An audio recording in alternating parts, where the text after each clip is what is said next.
beautiful peeps, it's your girl Chrissy, and this is Ballin, a weekly show in which I preview the 49ers schedule by interviewing an analyst from the opposing team and giving you spicy start and sit suggestions for your fantasy football lineups too. Whether you're watching on YouTube, which, side note, can I just say, I almost am at 500 subscribers. We woke up this morning, and guess what? We made it to 500 subscribers on YouTube.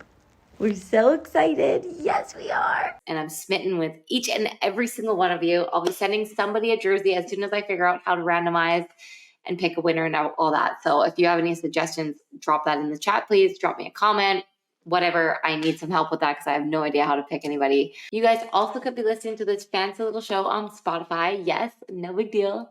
I was approved for the airwaves. However you're tuning in, I just want to say thank you. Thank you from the bottom of my heart. You guys make me feel so seen and loved, and I cannot wait to get to a 49ers game this season. I should have somebody that has gifted me tickets, which is amazing. And I'll get to go to the game, go to a tailgate experience, do like a whole vlog, and interview a bunch of faithful and all that. So I'm really looking forward to that, and that'll happen this season at Levi's. I'm so excited. I'm not going to say the game that I'm going to yet, but it's happening. Probably going to eat a lot of delicious food and do game day review of everything. It's going to be amazing. So you guys are watching and listening to Crystal Ballin, the most epic podcast that will break down the 49ers schedule each week by interviewing an analyst from the opposing team, giving a little teaser of the matchup, and also we will go through some start and sit spicy picks for the week from that team that the 49ers are playing. I'm not an expert, but in my 2 home leagues, and one where I'm playing against fantasy football content creators, I got the dub this week. Dubs only. So you guys might want to listen to me. Oh, you're wondering if you should be starting Brandon Ayuk or Deebo Samuel. Did you watch the game this past week? Ayuk had 32.9 fantasy points for me. I left him on the bench though, like a dummy, because I was not trying to be a homer this season. I wanted to kind of pick my guys. And you know what? I had Christian Kirk, and I thought, oh, let's put him in there. He didn't do that great. I'm not going to lie. Kind of stunk. Wasn't the greatest. Brandon Ayuk took off. Yeah. Didn't want to bet with my heart, and I should have, like I normally do. So take it from me. We're going to be doing that all through the season, where I'm probably going to be like, oh, should I bet on my Niners because I want them to win? But then I also don't want to be like, oh, I'm only betting on them because I want them to win. No. We need to start betting on Ayuk, because this is the thing. Week 1 can be ruthless. We saw that with the Steelers. Emphasis on the L. Brandon Ayuk has scored the first NFL Sunday touchdown. So him and Brock Purdy, those are the guys. In fact, rock out with your Brock out to Air Ayuk has been the connection that had me feeling all types of way when I was watching the game on Sunday. It's something that I think everybody should be looking at this season going forward. He had 2 touchdowns from Purdy. My girl Steph Sanchez on Twitter shared a fun little stat that the 19-yarder had the lowest completion probability at 16.5% of any of the throws in week 1. And yet, somehow, Brandon Ayuk caught that shit because he's a dog. I said he's about to take off. Well, pop a few rocket emojis into this chat, because in week 1, number 11 had 8 receptions for 129 yards, 2 touchdowns, and even a tasty little pancake to clear the way for Christian McCaffrey's 65-yard touchdown. Beautiful touchdown. Ray McLeod also did a little pancake situation to kind of clear the way. It was phenomenal. Everything I like to see out of my guys. All of this to say, Brandon Ayuk is my start for this week. He's on a contract year. He's looking for that extension next season. So he's always kind of been in Shanny's doghouse. In and out, we've seen it as 49ers fans. But there's something about what he's got going on with BCB. I'm not going to say what that stands for. If you're a real one, you know what that means. But Brock Purdy, that's his nickname, BCB. At the helm, that guy just knows how to find Brandon Ayuk. Brandon Ayuk downfield. Boom, boom, boom. Doesn't even matter. Yak Bros, he's down the field. Doesn't even need to do yards after catch, because he's literally catching the ball and he's in the end zone. It's amazing. I was tweeting a little passionately about the game. Obviously, as the game's going on, this is what I do. This is probably why I've grown by following the way that I have. I say a lot about the D. I say a lot about everything to do with the 49ers. And somebody that I kind of drew a comparison to for Brandon Ayuk is Calvin Johnson, Mr. Megatron himself, who in one of his seasons, in the 2012 season, 2012, that's hard to say, 2012. In the 2012 season, he had 1,964 yards in that season. Didn't crack 2,000, but he was close. This is my hot take of my show, of my podcast. You guys can come back to that. You can literally look this episode up, week 2 against the Rams. This is when I'm saying this. Ayuk is going to crack 2,000 yards in this year. You heard it here first. Now, Brock Mother effing Purdy is that dude. Do we finally have a franchise quarterback in all the years that I've been a 49ers fan? I think so. Don't worry. Okay, so I'm not going to buy his jersey. I have a Kaepernick jersey. I have a Jimmy Garoppolo jersey. Oh, last year, did I buy a Trey Lance jersey? Yeah, I did. Of course I did. My track record isn't that great. So I'm probably not going to buy a Purdy jersey. We're just not going to go there. We'll let Brock cook, and I'll wear my Feels Great Purdy shirt instead, which I got, which is amazing. It's comfier anyways. I like the comfy vibes before the game. It's the fall fit. You know how it is. I'm just going to say it that Brock Purdy is the next Joe Montana. He is Brock cool. He was 19 for 29 with 2 touchdowns and 220 yards. No interceptions. No Patrick Peterson interceptions. He was the guy that was like, I'm going to intercept it. He's got all the tells. It's happening. Purdy's pocket presence had me feeling a sense of calmness. Even when he was in trouble, he found his receiver. It was very evident that he didn't feel uncomfortable out there. And that's something that, like, I personally, as a 49ers fan, especially in the last 5 years, you'd watch these guys on the field and you get a little tense and you'd be watching games and be like, oh, I need a Hennessy shot, which I took before the game because I was like, I don't know what to expect. It's not like he was Joe Burrow out there and throwing the ball and like, oh, Jamar's down there somewhere, right? Like, no. He did not say that. Brock Purdy knew where his guy was. He was not in trouble. He did not feel all the feels from what even J.J. Watt, who was getting some sacks on him, he didn't even let that affect him. He literally was like, oh, it's fine. It's fine. I'm still going to find my guy. And he did. Cool as a flipping cucumber out there. He knew where to place the ball. There was no danger, no drama, no picks. Patrick Peterson was choked. No, after the game, they had a beautiful little thing going on. It was kind of cute. So Kenny Pickett, on the other hand, much smaller hands, definitely lived up to his name of the 2 picks. Kenny Pickett. Did he pick it? Yes, he did. One for each hand. Niners D looked just as destructive as ever before. Drake Jackson had not 1, not 2, but 3 sacks. He is hereby known as Drake Saxon. One of my followers called him that. I'm going to go with that. Huff Daddy and Mooney Ward each had an interception. Bosa didn't do much, but that's okay. He was probably jet-lagged. He had just gotten off that plane. We'll let it slide. It's fine. He's still Defensive Player of the Year from last year, reigning champ. Fred Warner was a monster with 5 tackles, 1 on Najee Harris during his first carry of the game, which seemingly set the tone for the rest of the game. All-Pro Fred was doing all-pro things in week 1. Your linebacker could never. Looking at the run game, CMC is the best damn thing that Kyle Shanahan and John Lynch have ever done for this franchise, like literally ever. The morning that I woke up to all the text messages that were like, oh my God, you're going to be so happy. Oh my God, how are you feeling? Oh my God, congrats. I had no idea what people were talking about. I live on Do Not Disturb. I live in Italy, so I'm like, you know what? When I go to bed, I shut down. I don't want to get bothered by all the West Coast stuff going on. I don't want to get bothered by the East Coast people.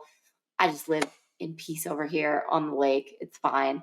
But the morning of the CMC trade, it had happened in the night when I was already sleeping.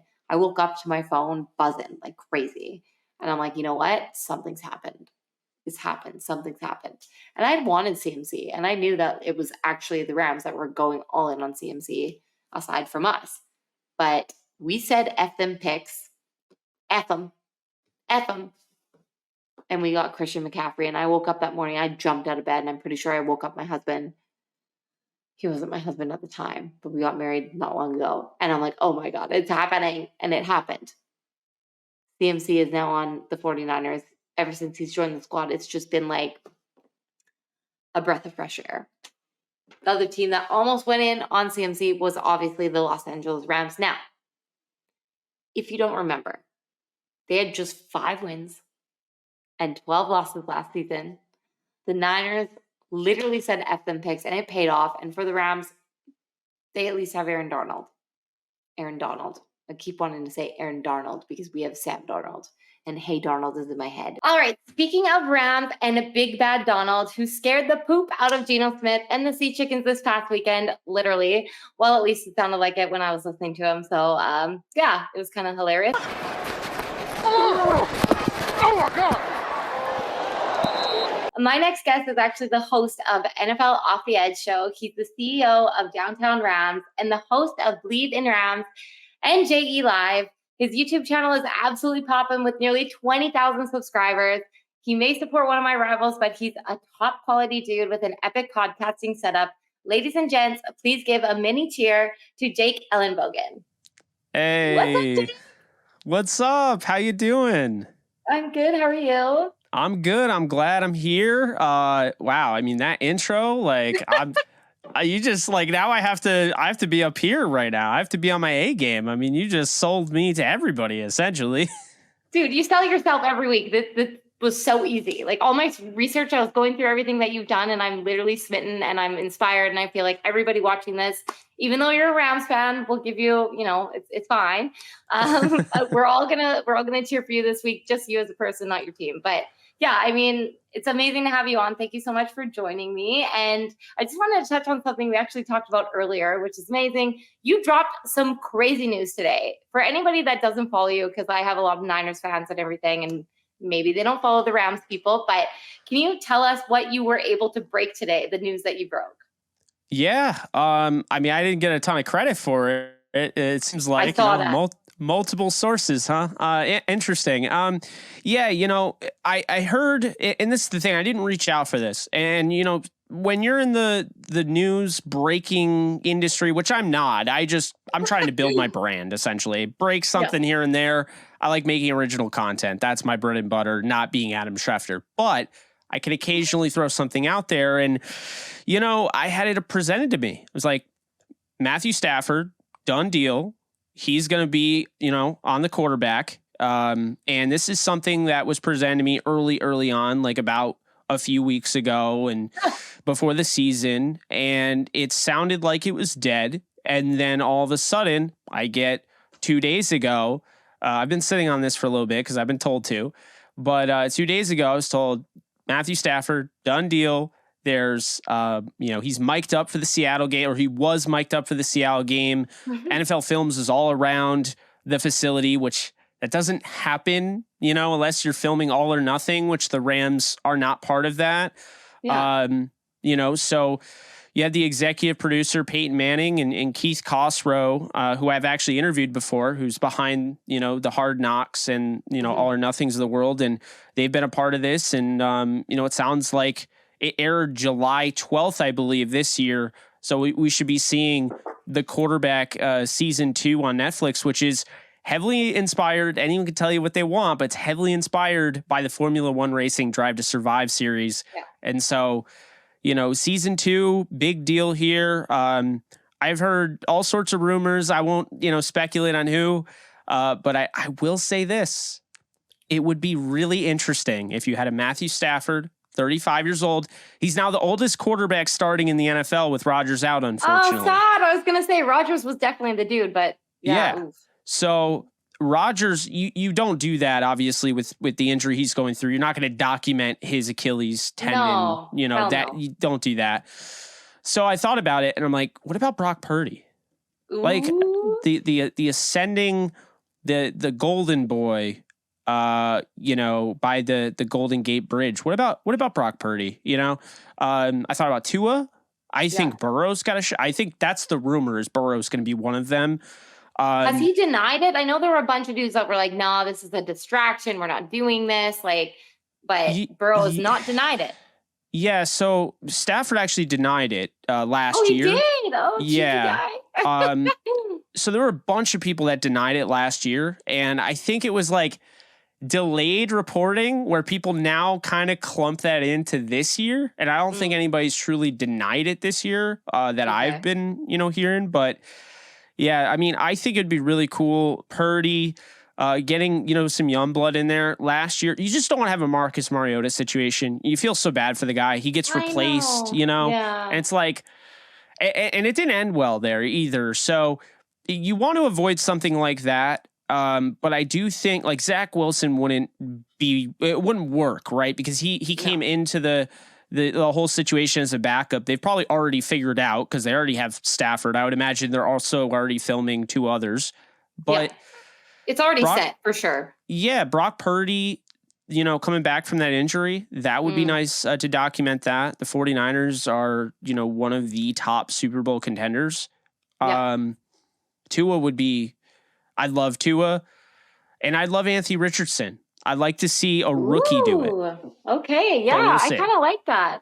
All right, so if it's not Brock Purdy, obviously I'm a little biased, and I would love to see my guy because I'm all about seeing, in behind the scenes stuff. Him and his family are super close. I know that, like you saw Mariota with his wife, and they had their baby and everything, and like just being able to see that, I thought it was just such a cool thing.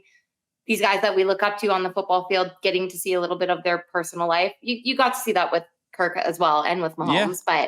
But obviously for Brock Purdy, we're looking at a guy that he was Mr. Irrelevant. He comes into the league when he does last year after 2 heartbreaking injuries. We see Lance go down, then we see Jimmy Garoppolo go down, and then Mr. Irrelevant comes in, Brock Purdy, and he literally exceeds everybody's expectations. I was actually at that draft when he was drafted. So there's a part of me, I witnessed him be drafted by the 49ers, and a part of me was like, why the hell did we take a quarterback, right? But I was like, whatever, it's fine. Like Brock Purdy, cool name, whatever. We'll see what happens. And then literally now he's our starting quarterback. So I just think the story there alone, and, obviously everybody always says that as long as he stays healthy, like we'll see what he can do. But I imagine if he had a camera alongside for this journey, if we're able to get to where we even did last season with Brock Purdy again, like incredible. Now, I know for you, the Rams, you guys obviously don't want us to get to that situation unless we were playing you guys in that NFC Championship game like we did 2 years ago, and you guys beat us, and then you won the Super Bowl, and that's fine. So let's focus a little bit on your team now. We'll get to that, actually. We'll get to our game preview and all that. But just looking at what you've done, everything that you have accomplished just, with your YouTube channel, which almost 20,000 subscribers. That's huge. I'm almost at 500 and I'm like, yeah, 500. You're killing it though. No, but you're 500 is hard to get to. It's hard to get to. So like for me to look at 20,000 for you, I'm like, oof, that is like amazing. And you get amazing views and everything on everything you do too. And one of the things that we just talked about this before I brought you on. One of the interviews that I absolutely love and that you showed me that I'm just like smitten that you got to do this was with one of my current 49er favorites, the people's tight end himself, George Kittle.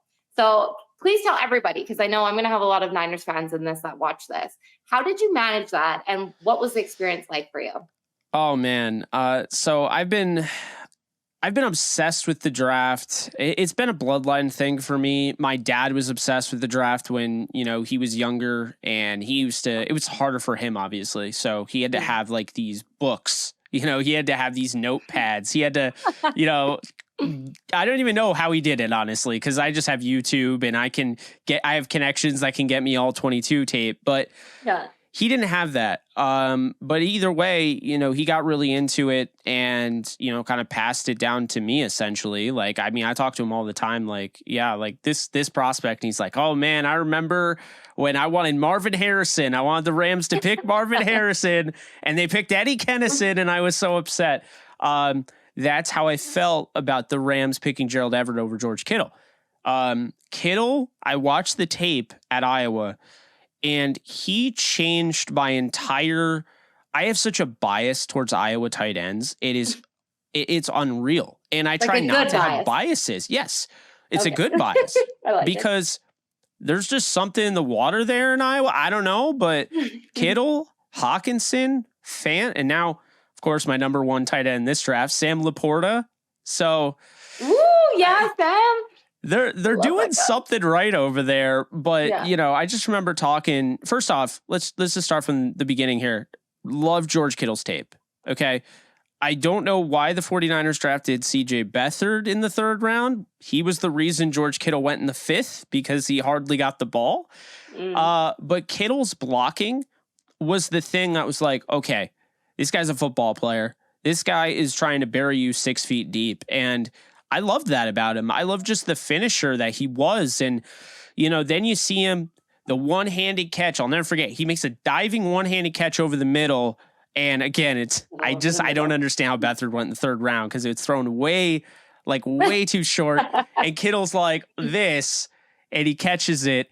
Then he has his combine where he runs like a 4.5, and we're like, and still runs a 4.5, best blocking tight end in the draft by far, crazy hands, incredible athleticism. He goes to the 5th round. But anyway, loved his tape, reached out to him. I don't know what caused me to, but I just had something clicked. I dropped out of college and I was just trying to just start something. I was just trying to start something, and I reached out to some prospects, but Kittle was somebody I was really hoping would answer on Twitter, and he did. He's like, yeah, I'd love to come on. And he was so cool about it that keep in mind, I didn't have all this set up. I did it on this little call recorder app that I was so broke and I was a dropout of college.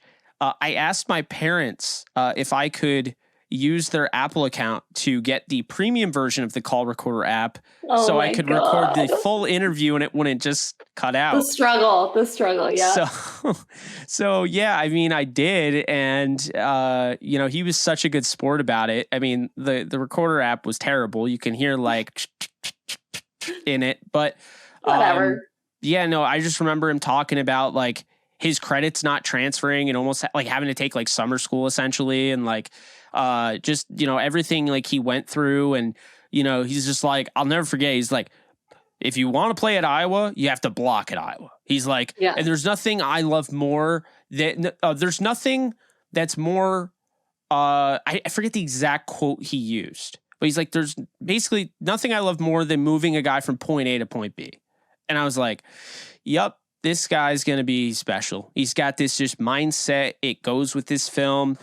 And we stayed in touch a little bit, like weekly. I was bugging him, like, oh, have you heard from the Rams? Are the Rams gonna, and I was very new in this, so very immature, but he gave me the time of day and everything. And I still remember when, the Rams passed on him 5 times and he went to the Niners. I told him, I'm like, I hope you make them pay. I really, because I was like, I know that you are going to be something in this league. I'm sure of it. I would bet all the money I have on it. And we lost touch over time. I mean, the guy got massive. It's a big deal, yeah. But yeah, no, that he's an awesome guy. And it's tough because he plays for, the rival 49ers on my, my side of the coin. But I mean, I root for him. I think, I'll say this. If he had Mahomes throwing him the ball, he's doing more than Kelsey's doing because 100%. Of his blocking ability. Yes, thank you. I always say this all the time, and I get in shit all the time. Sorry for my language, but I get in shit for it because everyone's like, no, Kelsey. And I have Kelsey in my fantasy leagues. He's like my keeper in like 3 of my leagues. Of course, I believe in Kelsey. Like, he's the guy. But with what Kittle can do, not only on the field, but blocking, like he's the Swiss Army knife, and like he can do it all at tight end. So yeah, Kittle, give me Kittle over Kelsey any day of the week. I'm sorry. And I like them both because, Kelsey takes a pay cut, takes less money, wants to win. He could get paid way more.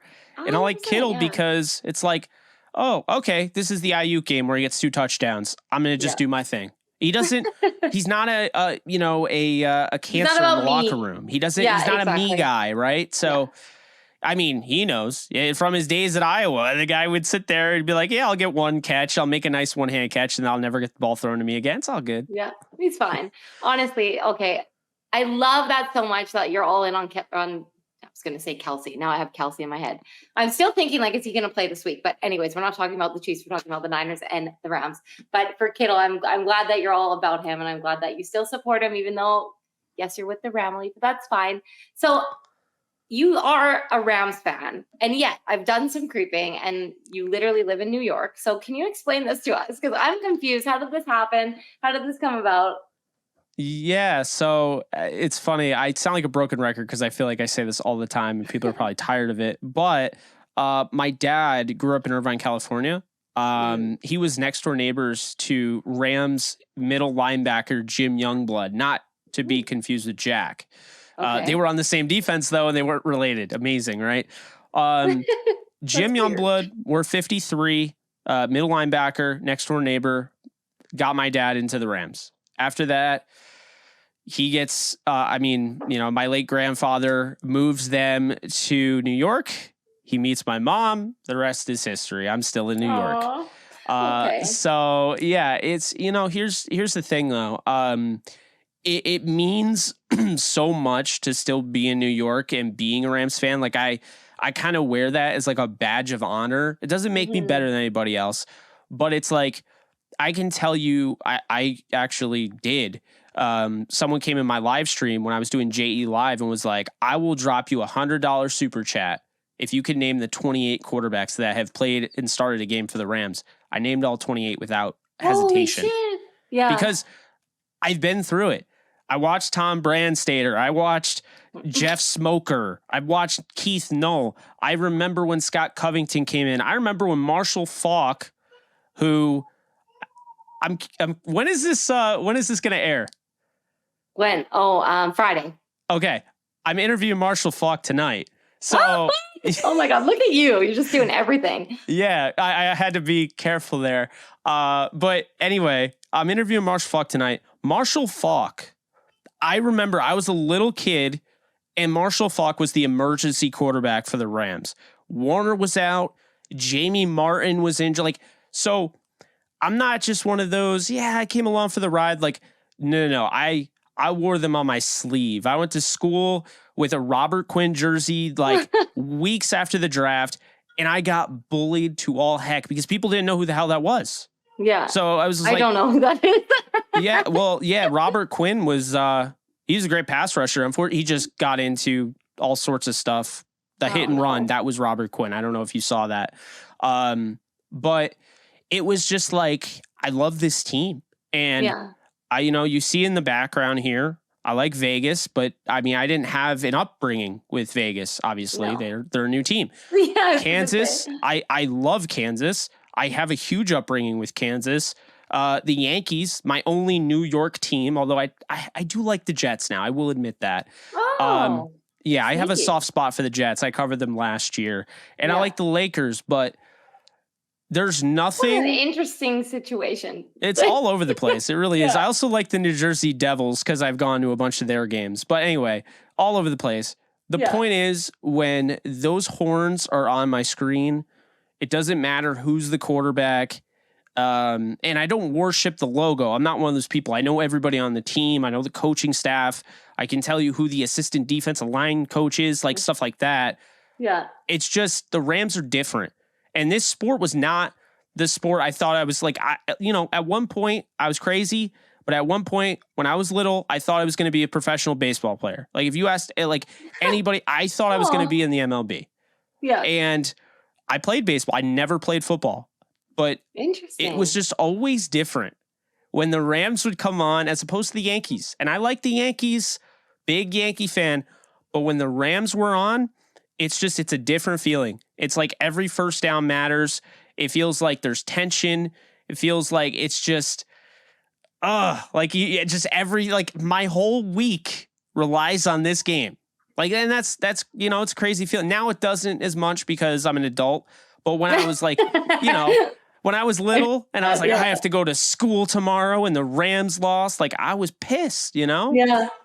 Oh my God. I feel that on so many levels. And a part of me is so happy that I live in Italy and I don't have to deal with anybody because I grew up in Vancouver and Vancouver, Canada. And obviously everybody, where do you think they cheer? They cheer for the friggin' Seahawks. That's Seahawks County right there. So I grew up a very nothing football fan. I didn't get introduced into football until I was early 20s. And so I'm 34 now. A lot of people don't know that, but I'm 34. And so I've been cheering for the Niners for the last 12 years. And my ex-boyfriend got me into the team. And a lot of people were like, oh, you should be a Seahawks fan. You live in Vancouver. You need to cheer for the Seahawks. Woohoo. And I'm like, no, they do it for me. I worked at bars and a lot of Seahawks fans were very annoying. And when they won that championship, I couldn't stand any of the fans because I was like, everyone has their tags on their hats still. They don't even, like, they're not fans. They're just buying hats because they just won a championship. And I'm not about that. I grew up a very loyal, I still am, very loyal Vancouver Canucks fan. Okay. And we all know nobody, like, they haven't won anything. Like, nobody cheers for the Canucks because they've done nothing. I cheer for them because they're my home team. So I'm a loyal fan. I bleed red and gold now. I'm not with that same guy anymore, thank God, because he's not the greatest. But I still stole the team from him. I'm very happy about that. That's cool, though. Yeah. You found that, like that is what you found. Okay, like okay, yeah, like he got you, but like they became your team, and you're not gonna let him ruin that for you. They are my team, and I know one day he probably does look every now and then, and he's like, oh shit, she's like covering the team and everything. And I've interviewed Patrick Willis, who's his favorite player. You know what I mean? God. Like there's all these things that have happened that he's probably like, goddamn, Kittle wished me happy birthday, and like this guy emails me because I haven't blocked on everything, obviously. You know how Kittle's the blocker? I am also, but he emails me. He's like, I thought Kittle wished you happy birthday. I was like, yeah, he did. Anyways, we're not going to get into that because like I could get spiteful and crazy and whatever. We're not going to get into that. I want to talk more about you. So your YouTube, again, is everything. Like you have major views, your major goals for me. And I think a lot of people look at your YouTube and are like, holy smokes, I want to get to that level someday. So can you let everybody know kind of when you started creating content and what inspired you to do so? Yeah, I mean, that's a great question. What inspired me to create content was my cousin, who actually has a really good YouTube channel as well, Adam Steele. I don't know if you've ever heard of him. He covers the Steelers. That's awesome that he covers the Steelers, and his name is that, by the way. Yeah, well, his name is Adam Grego, but he calls himself Adam Steele for the brand. Yeah. But so one day, I had basically given up on college. I had given up on I had this relationship that went bad. College wasn't going well. I slept until 3 p.m. and Adam and I had plans at like noon. And he came downstairs because I was sleeping in the basement. He came downstairs. He's like, are you kidding me? Like, it was like a reality check almost. Like, man, you need to get this together. Like he was basically like calling me like a loser and everything, like trying to let me know like you've hit rock bottom, but you can get up and you can do something about it. And that's how I started Downtown Rams. I mean, also like with his help, I mean, he came up with the name and, kind of the rest was, history there because I started that. And then, I'm posting like fan posts on Turf Show Times, which I just joined as a writer 7 years later, which is crazy when you think about that. I didn't think I'd write again. So I'm doing fan posts on Turf Show Times. And I realized I'm like, he was onto something. I didn't have a website for Downtown Rams, but I was posting it as if I was Downtown Rams, like my brand. And it's why Downtown Rams has 8,000 followers. And my Twitter account, while some people look and they're like, oh my God, you have almost 18,000. Like that was stagnant because I never used it. I used Downtown Rams to tweet everything. So that's the thing. But I make fan posts and all of a sudden I make this, NFL draft, mock draft, Goff Wentz draft, right? Mm-hmm. The mock draft does so well. I get Turf Show Times, one of the guys there, who no longer wants anything to do with me. I don't know why, maybe jealousy, but he reaches out to me and he says, Jake, you have the third highest viewed post on all of SB Nation. I posted that in a fan post. Like we're talking like fan articles, not the actual articles on Turf Show Times. So I was like, what? And he's like, yeah, you're actually like pretty good at this. So I was at that point, I was like, okay, I'm going to make a website. And Wix.com, I remember, was a thing. And I don't recommend them now. I'll tell you that much after using them. But at the time, I kept seeing their ads pop up. And Adam and I decided, let's make a Downtown Rams website on Wix.com. And he's a Steelers fan, but like he was helping me. And, and at this point, I'm like, rolling, making articles, and then USA Today, Rams Wire reaches out. It's like, hey, we want you to join the team, and we want Adam to join the team. Adam realized pretty quickly he doesn't want to write about the Rams. He's not interested, so he dips out, which is fine. He gave me the push I needed. I owe him everything in that regard. I meet my buddy Blaine Greasack there, and he helps me with Downtown Rams down the road after I end up leaving Rams Wire. This is 2016. Okay. So I go on to write until, I would say I stopped writing in like 2020 consistently. We start the podcast, Blaine and I, in 2017. And then Blaine and I part ways in that regard. We're still close to this day and everything, but we part ways with the podcast. We just, decided we're going to move on. And Joe Curley, who was covering the Rams for the Ventura County Star, decides to be my co-host. And that was cool. Like, I had a credentialed Rams journalist, doing it with me. Yeah. And then we part our separate ways after the Rams lose the Super Bowl to the Patriots. And then I meet this girl, Alexis Kraft, and we just click immediately. And it was like, we've been doing it, nonstop. We just recorded a 490-second episode for Downtown Rams. So, Alexis starts getting all these guests and everything, and it just completely changes it. And so while I'm doing these podcasts and everything, this is just audio, keep in mind, haven't gotten into video yet. We're getting all these guests. I'm building these connections to these fans, and this audience keeps growing. And, halfway through that, I decided I'm going to start using my personal account. And then my personal account starts growing and growing and growing and growing and growing. And, basically what ends up happening is I decide at the end of 2020 that I think it's time to get in a video. And I did some live streams on Facebook, but it didn't go very far. So, to say the least. Facebook, I've done it too. It's difficult on Facebook. It's like family and friends. They don't always support. I get more support from people that don't know me than my family and friends sometimes, which is kind of sad, but yeah. Yeah, it could be tough on Facebook. I remember it was a better platform. It was easier to grow. That Downtown Rams page is stagnant, man. It is hard to grow on Facebook now. Yeah. But I did that for a little bit, and then my dad had just been telling me, he's just like, go live, just do YouTube, please do YouTube, like, come on. And finally, I was like, all right, I'll do YouTube. It's 2020. The thing that got me to start was the Rams beat the Seahawks in 2020. And all I kept hearing from like Fox Sports 1 and all that was like, are the Seahawks this bad? Not the Rams are good. No. Not the number one Rams defense that year with Brandon Staley. No. Are the Seahawks, dude, are they actually not that good? And I'm like, bruh. So then I made a video reacting to it. And that just got me right in there. And then I got comfortable. And I was making other videos. And then the one that really got me over the top, the one that really pushed me to another stratosphere, because I think I would have just been sitting at 100 subscribers for a while. It's hard to get conversions over there. That's why I think it's so impressive that you're already at 500 something. So no, I'm not there yet. I'm getting there. But I don't even know. But you're getting there. Yeah, like that's the thing. Like it's hard to get those conversions. And basically what ends up happening is I make this Star Wars themed video when Jared Goff goes down with an injury for John Wolford. Shit. So it's just like highlights. John Wolford, the Rams backup quarterback last year? Yeah. It's just highlights.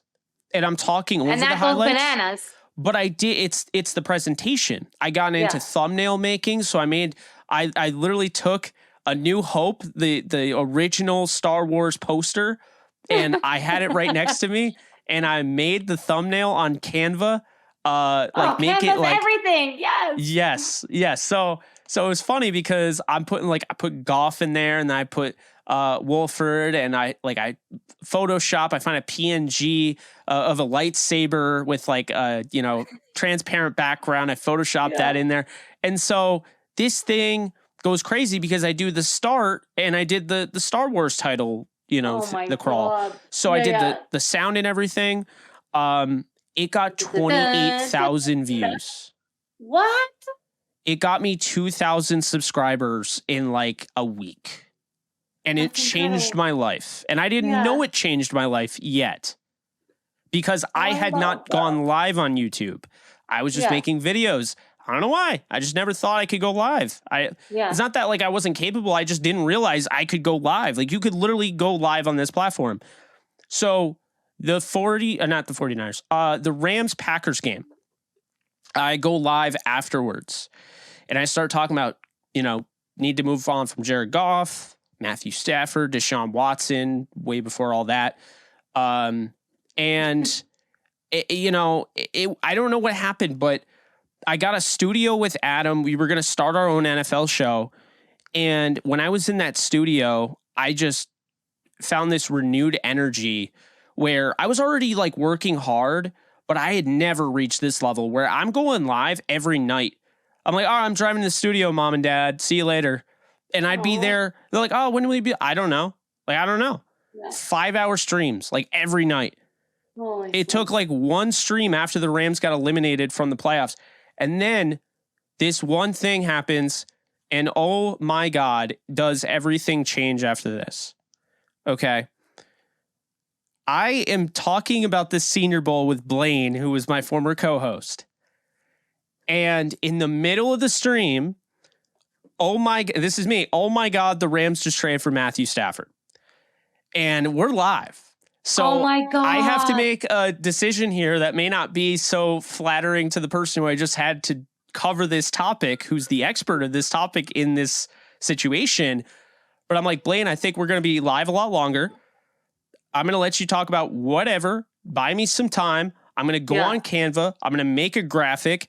Matthew Stafford in a Rams uniform. I'm going to put it up there. I'm going to change the title, add the tags. That's hard to do, by the way. All on the fly. Yeah. And sure enough, over 600 people live. We had 60. Oh my God. And the thing just blew up. And that to me, you're just there talking about it like right in the moment. Yeah. And I mean, there are tweets out there that go 5 years before Stafford was traded to the Rams with me saying, I just want Matthew Stafford to be traded to the Rams. So this was like, I was over the moon. Yeah. And that's the thing that's funny is people are like, you just like Stafford because he's a Ram. No. I am in New York. I don't know why, but we get a lot of Lions games. We do every now and then. And I loved Stafford, always felt like he was unfairly treated. I watched him score 4 touchdowns in his first ever playoff game against a team that ended up winning the Super Bowl, the New Orleans Saints. And the defense gave up 6. And people were like, Matthew Stafford lost them the game. I'm like, what are you talking about? He put up 4 touchdowns his first year in the playoffs. What are you talking about? So, yeah, that's pretty much when I realized this thing could be big. And while I was doing this, I'm working a full-time call center job selling window shades for a living. Oh my God. It was, I'm working 40 hours a week doing that. And then I'm doing all this content. And then eventually, I was able to go down to Florida and take care of my grandfather before he passed away. And, I was able to get this good moment with him. And I asked him, because I've never been a fan of just quitting. I just 2 weeks. And when he told me, he gave me the okay. He's like, Jake, he's like, you need to quit this job. I'm listening to you. You're always really happy and everything. You do not sound happy. This is not a good fit for you. So I quit the job. I have not worked in that setting, the workforce setting. I've been a freelancer since I quit in 2021. Yeah. So that's August of 2021, insane. I've just been going at it nonstop, freelancing. And I would just say this, it's never been easier to grow. If you want to be a content creator, it's never been easier. There are things out there. And I'll tell you this right now, if you want to stream, kick.com is going to have a program. I'm growing on there. I have over 600 followers now on there. Oh yeah. They're going to have an incentive program where they're going to pay hourly. So they're really trying to change the game. And the whole point of them was to make it so anyone could be a content creator if they want to do it. Mm-hmm. And I just think there's so many tools out there, and I'm not saying it's perfect. I'm not saying the copyright stuff. Never is. It's not perfect. I got copyright claimed on videos that really were kind of BS. But for the most part, it's never been easier. You have short form content. What people don't realize is that the majority, you can make money with short form content if you're really big, right? Yeah. but for the most part, you're not going to make that much money. So if you're trying to grow as a content creator, the best advice I can give you is this: make long form content, but make short form, and take that long form, repurpose it into clips. So you repurpose it into regular clips. You take the 2-hour stream, say, right? You stream for 2 hours. Now you have so many clips that you can use, regular videos, just regular, right? Then you have those videos that you've already clipped into regular videos, those best moments that you can now repurpose as shorts. Right. So you have probably 20 videos that you can make out of that 2 hour, you know, and work smarter, not harder, you know? Yeah. So I think it's never been easier. And I think with the short form content, you have to understand there are different, different consumers for different things. And I'll just say with the short form, don't look at it as this is how I'm going to make money. Look at it as this is how I'm going to get people to look at my long form. You want to get people to your long form because if you want to make money on YouTube, you're going to need sponsors. I can tell you that right now. And if you want to make ad revenue, you want to be able to get people over to your long form content. Yeah, so true. Honestly, everything that you've just said is something that I'm starting to learn. I went to broadcasting school in Toronto, and this was something they did not teach us. And it's everything that I've learned while I've been doing my own thing on social media. So the people that are out there, you just said it too, that you've, kind of bet on yourself and left college and everything. I did the same thing. I have my journalism degree at one school, and then I went to broadcasting school in Toronto. Wasn't crazy about the program and everything. And I thought, you know what, I can do this all on my own. I don't need this. And so I dropped out too. And since then I've grown, from 1,000 followers on Twitter to what I have now, which is pretty crazy. So yeah, if anybody's out there, take this from both of us, that you can bet on yourself and you can get to where you need to be. You just have to put the time in. You have to put the work in. You have to believe in yourself. And yeah, you have to hustle a little bit. You have to make that long form content, cut it up, do the little videos. I'm probably going to do that with our interview right now, because you've already said some stuff that I'm like, wow, this is amazing. Also, okay, so you've done a lot of draft prospect interviews. That's something that I've noticed on your YouTube as well, that I was very proud of you for doing. Because draft is something again, I went to the one in Vegas and I was smitten by the people that were there covering it. And it's something that, I've tried to get into a little bit, but it's difficult. And especially if you're not following college. I wasn't following college, but what was one of the interviews that I guess during, all the draft prospect stuff that you were doing, what's something that kind of stood out to you? Any of the guys that ended up making it into the NFL, which one was your favorite interview and why? I mean, I'll say this, the closest person I have a relationship with is Kyle Sloter, who's, bounced around the XFL, USFL, and NFL. He is just such a good dude. And I don't feel like he ever really got a fair shot, but he and I have become legitimate friends since that. And so that's what you hope for. I Alexis and I do, interviews when guys get drafted by the Rams and when they get picked up in UDFA. And, we've talked to people there as well, like a Tremaine Ankrum, who was set to start at right guard coming into the season before Nopum took over. He's a really good dude. That was a fun interview. Quentin Lake, man, he's a personality. We like talking with him. But I mean, just as far as interviews, Dalton Reisner comes to mind. I think he's somebody we had a really good time with. Max Crosby was a great interview. He turned into a superstar. We're not surprised. Okay. That's one of the guys that we wanted the Rams to grab. There's some out there interviews. We had someone hang up mid interview, I don't know, he just got busy. Someone was talking to him in his ear and then he just got up and left. That was it. Oh. I couldn't even tell you which one that was. But yeah, we've had those experiences. But I think Deontay Johnson, the Steelers, was a good interview. Darius Slayton of the Giants. Ooh. There are definitely some guys, and I'm not gonna be able to name them all, but yeah, there are definitely some guys. I mean, I would say one that really stands out to me, my first interview in person at the Senior Bowl, Isaiah Wynn. I'll always hold that, find that as a special thing because, he could tell I was nervous. This is the first time I'm interviewing in person. And he's like, Jake, it's okay, man. I'm not in any hurry, And it was a good interview. Sat down with him. Bryson Hopkins, him giving me the deets, like the Rams told him that they're going to draft him. And I mean, he ended up being drafted by the Rams. So that was cool. Damian Lewis after the game. So after the Senior Bowl game was the only time I've ever gone down to the field to interview players after the game. And it made me feel like kind of larger than life almost. You have that moment like, I'm on the field right now. Like NFL Network is covering, like I'm in the shot. You can see me in the background interviewing Seattle Seahawks left guard Damian Lewis, who was a good interview. I think the one that I have to mention, and I still feel awful to this day, yeah, and the reason for it is not what you'll think. Jalen Ferguson, he actually passed away.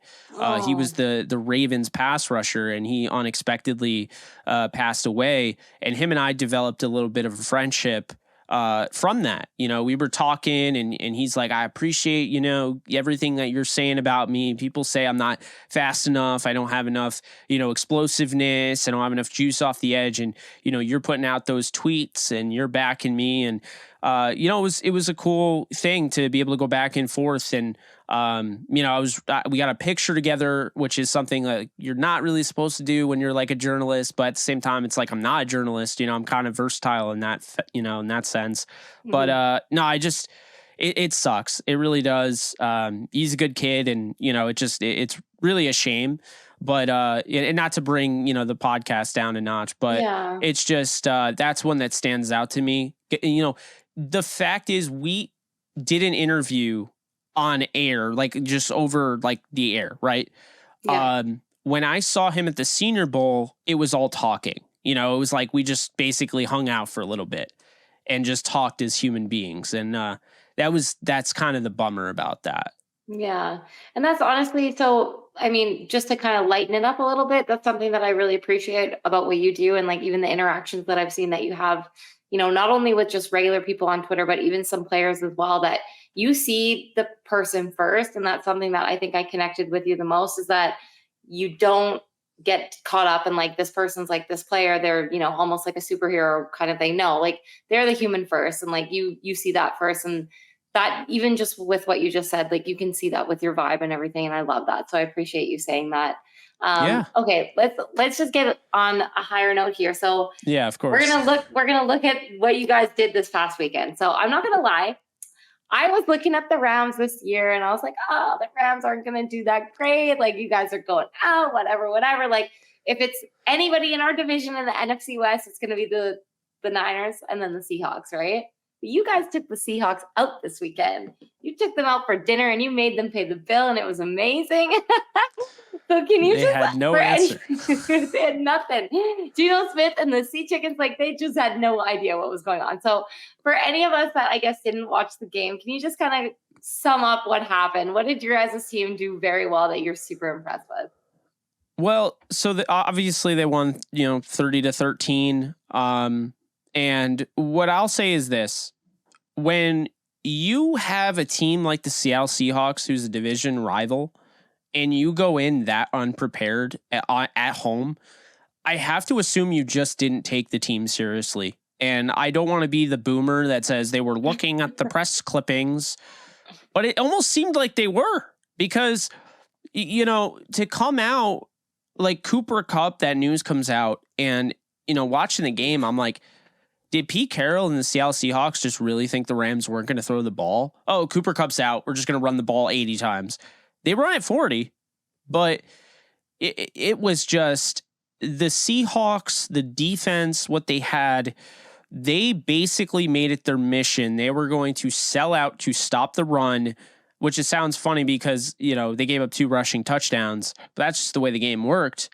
And they didn't, in my opinion, respect Matthew Stafford. I don't know how, because, I mean, he's beat him twice since becoming a Ram, now 3 times. And, you know, going into this game, I kept hearing Seattle's going to wipe the floor with them. The Rams are tanking. Rams aren't tanking. Glad we already figured that out. You could have just listened to one of my shows this offseason. You would have known that. I've literally talked to people inside the organization that laugh at that notion. including that clown Mike Lombardi, who was going around saying God. that they're shopping Matthew Stafford. He's available. No, he wasn't, because the Jets literally tried to trade for him, and the Rams were like, nope, not doing it. They didn't want to trade Stafford. He's a Super Bowl winning quarterback. And when he's healthy, he's one of the best 5 quarterbacks in the league. And he showed that on Sunday. And my thinking is that, going into that game and everyone's like, why are you so confident? Because I watched Seattle last year. Okay. And I watched them against the Rams. John Wolford, first off, I understand you could say it was at SoFi Stadium, home game, whatever. John Wolford almost beat you. Came down to a final game-winning touchdown, DK Metcalf.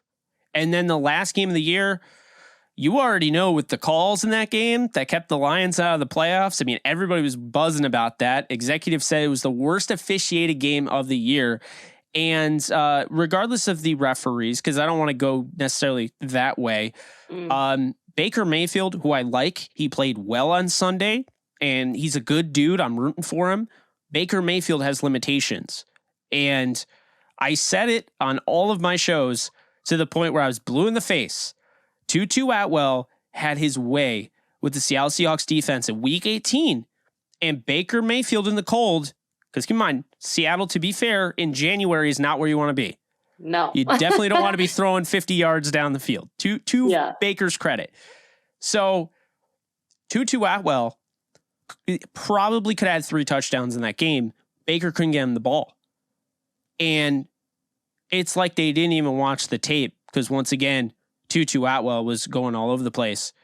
And they didn't take anything about this receiver room seriously once Cooper Kupp went down. Because look at what Puka Nacua, 5th round pick, who, I mean, I heard a lot about, and I watched the tape at BYU with Jaron Hall, who I really liked on tape, but I really like Puka Nacua. I did not see this coming. And anybody that says they did, I mean, to the tune of 10 catches for 119 yards in your rookie debut, that doesn't happen. So I think Seattle didn't take the Rams seriously. They're a better team than what we saw on the field, but I think the Rams are legit. And I think it's time, when I was getting clowned for saying the Rams are going to go 10-7, I don't think it's crazy. The team just won the Super Bowl 2 years ago. Well, they gave up Jalen Ramsey, Leonard Floyd, and Bobby Wagner, right? That was the big thing.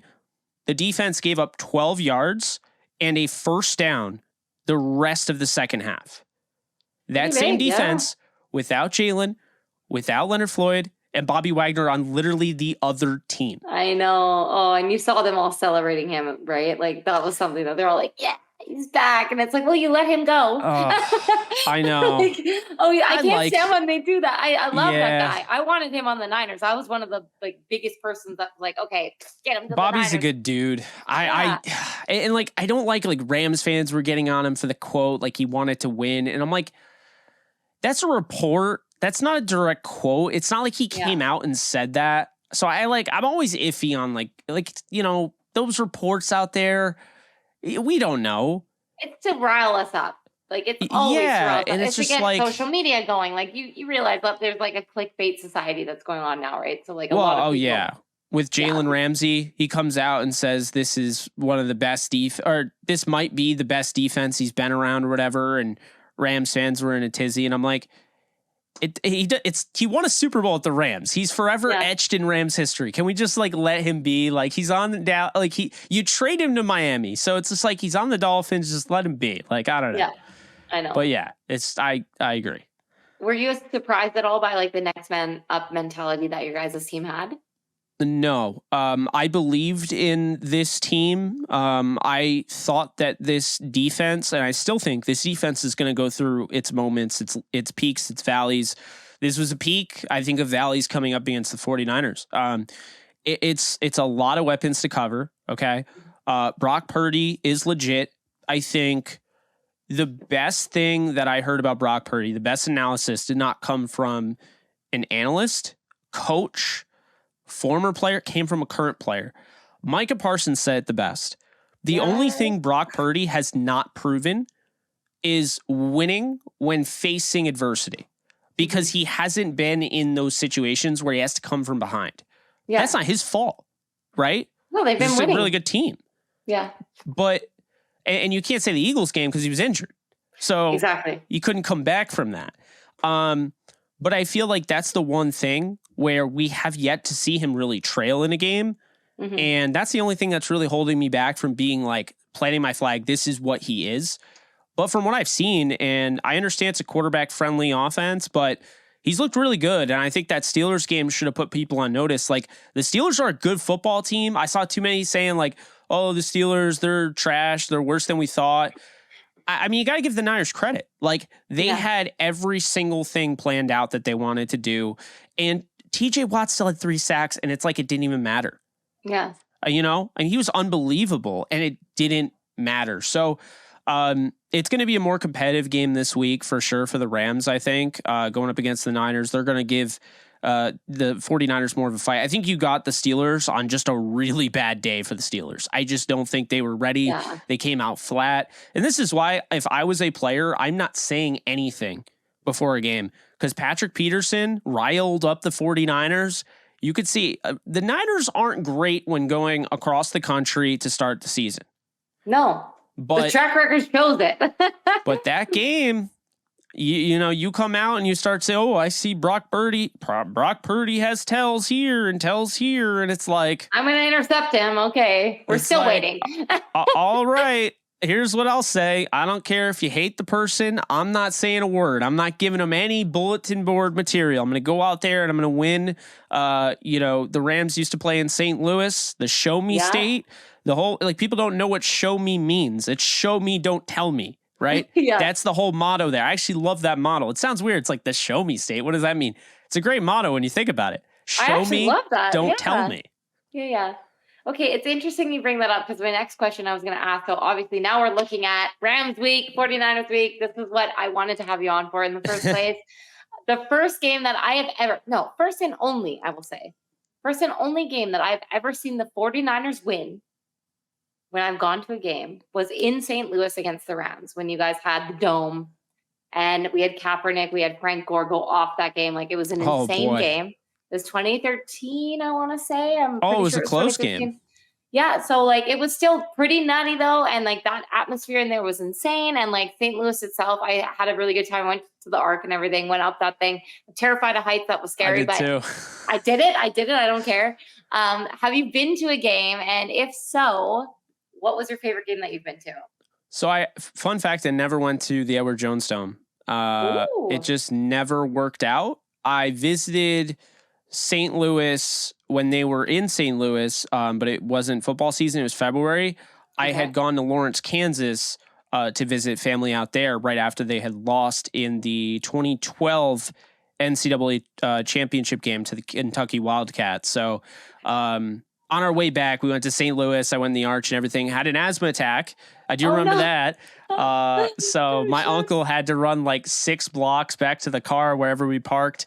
And I'll never forget that. I thought I was going to die. He got the inhaler and we were good to go. But it's weird. That's the one thing I really remembered, sticks out to me in St. Louis. But yeah, the games that I went to, I mean, I can tell you every game I went to. I went to the game at Foxborough. It was Matt Castle versus Mark Bulger. Oh my God. The year Tom Brady tore his ACL.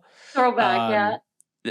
The Rams looked so good in that game, and then they blew it in the end. Patriots won. I think that's one of the only 2 losses I've seen. The Rams are 7-2 when I see them.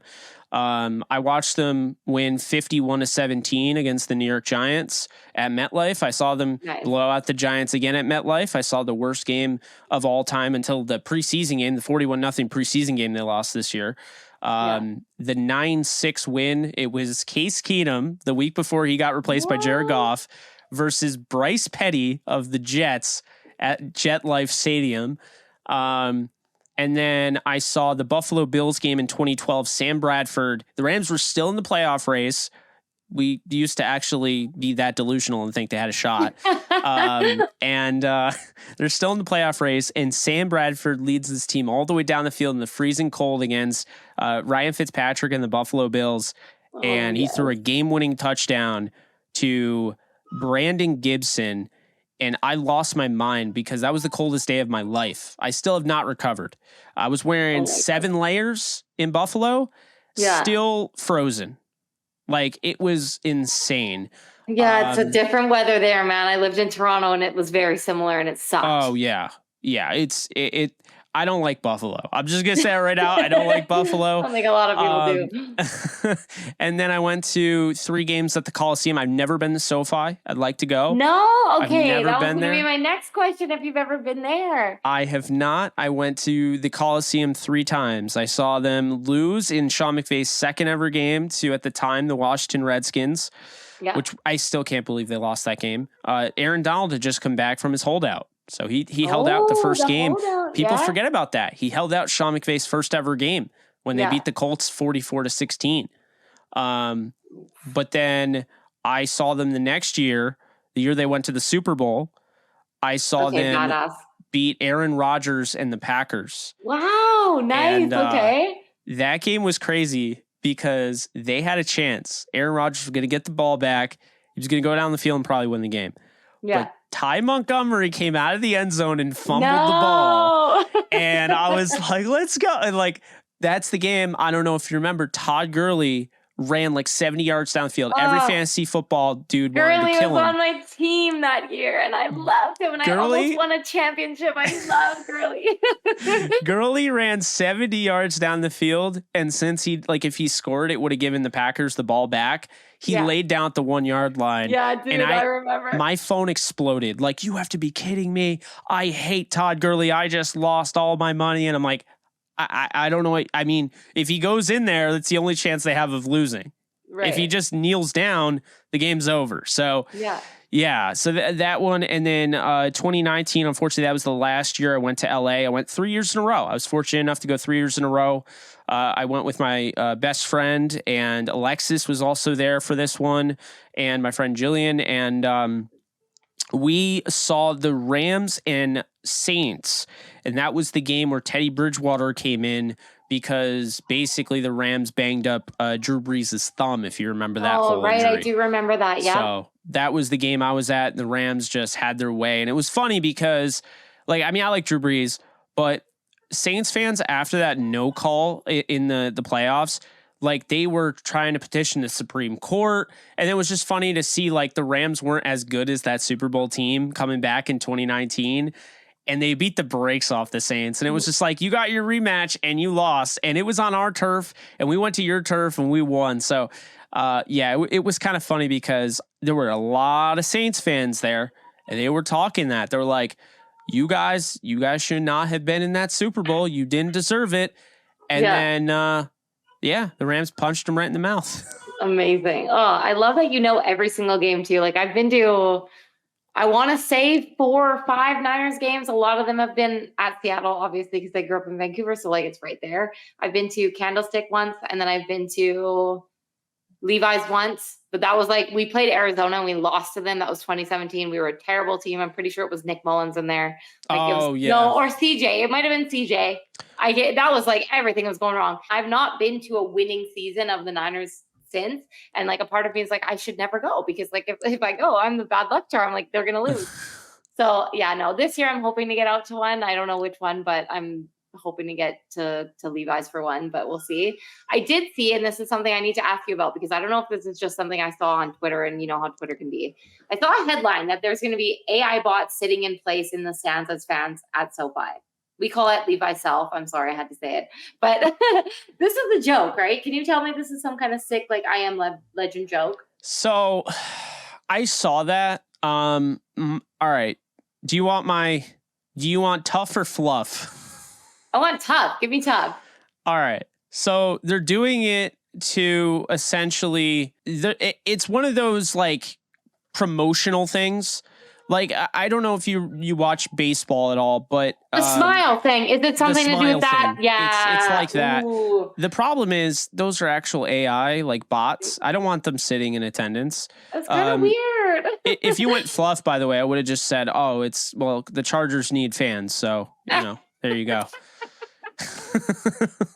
Nice. I don't know I don't think they're going to be there forever. First off, their owner is poverty. He doesn't pay for anything.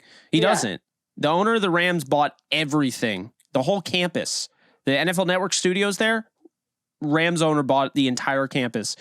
Dean Spanos got that by just being nice to people and like, gaining support and building networks. So there you go, kids. Network.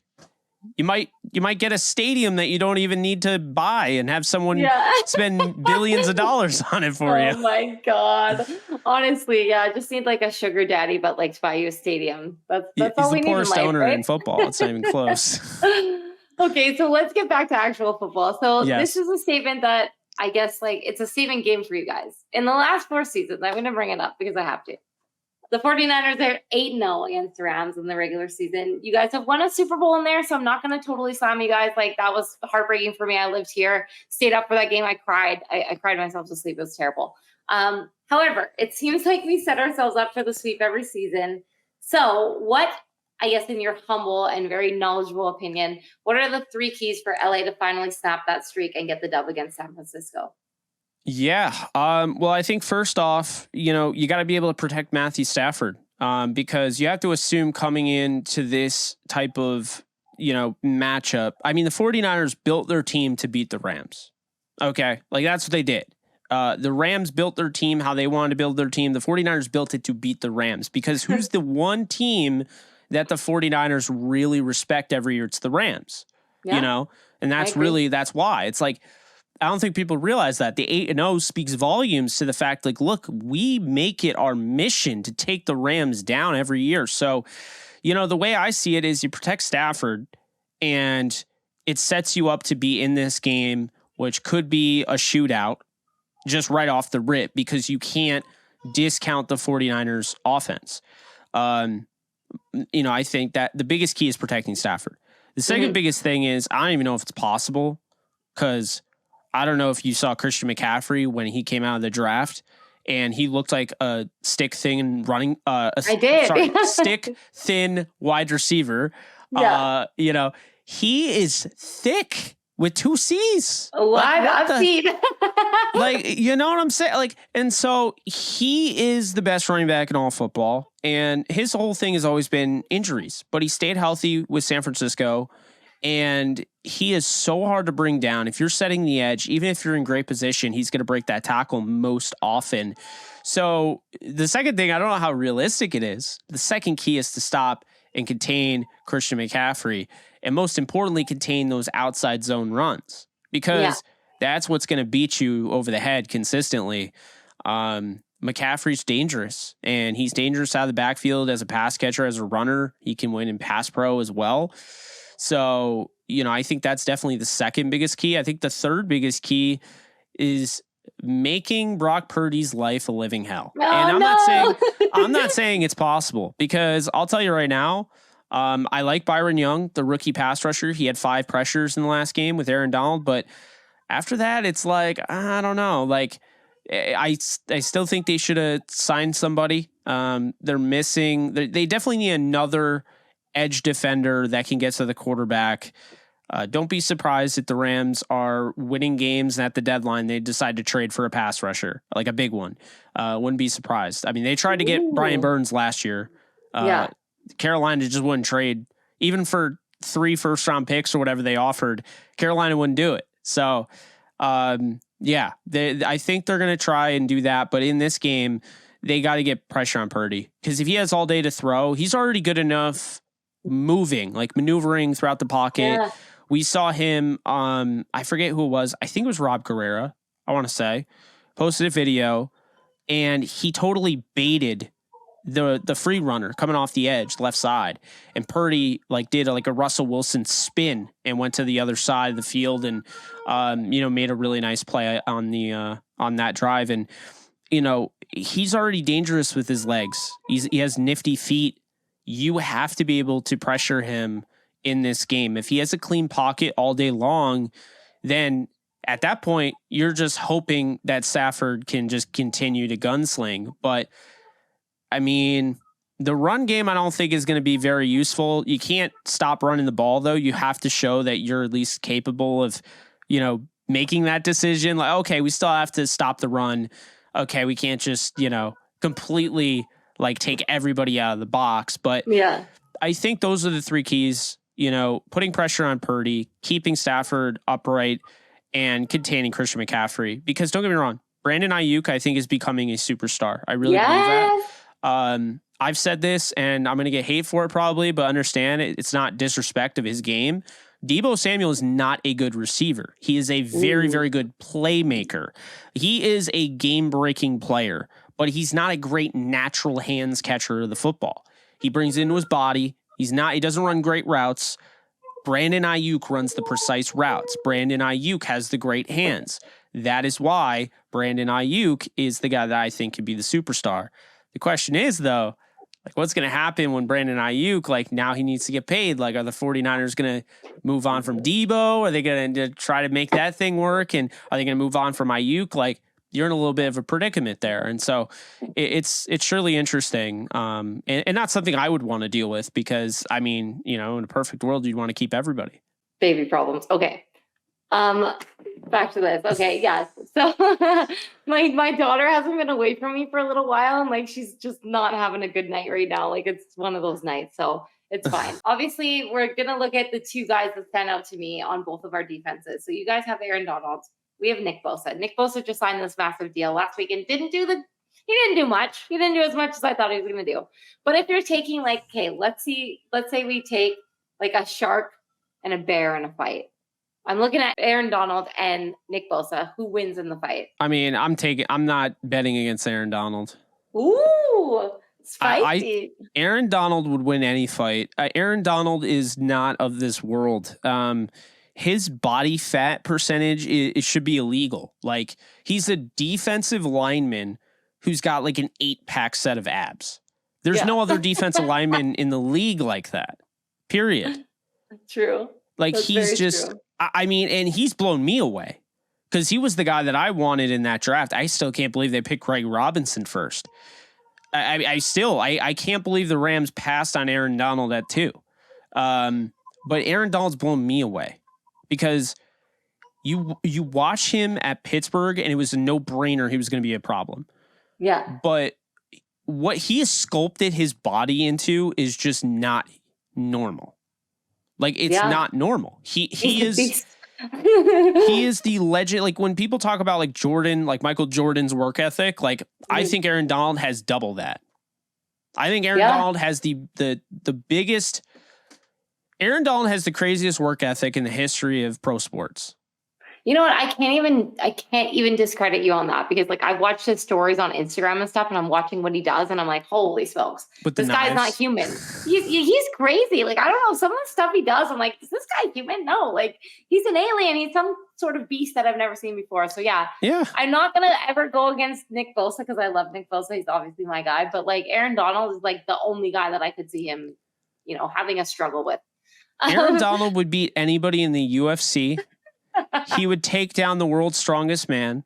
Oh my God. I would never bet against him. Could you imagine? Could you Conor McGregor versus Aaron Donald? Oh, Aaron Donald would turn him into a pretzel.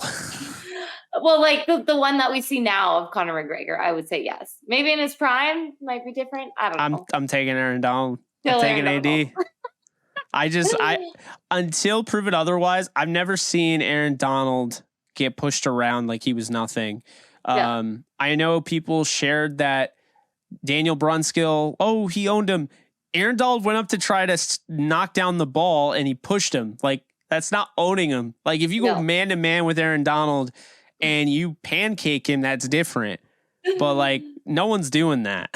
Can I bring up the video again? Can you please tell me that you've seen that when Gino was about to throw and Aaron Donald coming at him? He's like, oh no. That was beautiful. I'm sorry. It was so good. So good. Yeah. I can't. I watched it a couple times. I love watching the Seahawks go down. Even if it's you guys, I know we have a rivalry as well. But there's something about the Seahawks rivalry that hits different. That I'd rather you guys win than them. I don't know. So yeah. Don't quote me on that. That is interesting. that is interesting. I can't echo the same sentiment. We'll just say that with Rams fans. Yeah, Rams fans. I know Rams fans out there that would want to tank this season, but they say except for the 49ers games. They have to win those. Yes. Every time. Interesting. Okay, but you guys haven't won them. I know, but like that's what like you that's won when it mattered. I'll give you that. That's all. That's all I care about. I don't really get into all like the I mean the rivalry. Like I don't really care. Like people are still arguing about it. I'm like the Rams have hardware and the 49ers don't. Like I have no reason. I'm not even trying to be like a jerk about it. Like I have no reason to care. Like when I have, random 49er fans in my mentions and I'm tweeting about Mandalorian and they're like, yo, the Lambs are trash. I'm like, bruh, why would you ever talk after losing the way you did in the NFC title game? Like, and I don't believe in trash talking because I don't play for the team. No, exactly. Like we're not the ones that have the right to do it. You're right. Why am I bragging? I just chose a team. It's like me bragging about the Vegas Golden Knights. I chose them because they were an expansion team and I didn't have an upbringing in hockey. Yeah. I don't play for them. Oh, see, I chose a better team than you did. Like, what good does that do?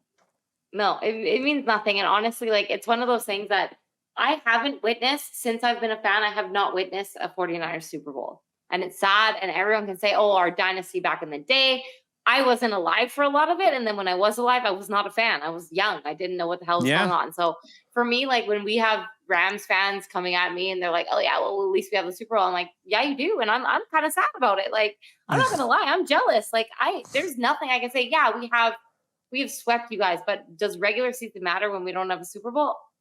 Not really. Right. So anyways, let's get more onto some of the fantasy stuff because this is what I'm trying to do this year is like focus on fantasy stuff. And Cooper Kupp is somebody that I drafted this year. I didn't take him in my first round. I took him second round because it was like a very heavily quarterback stacked league where you have like the flex spot and everything that has a quarterback, the super flex.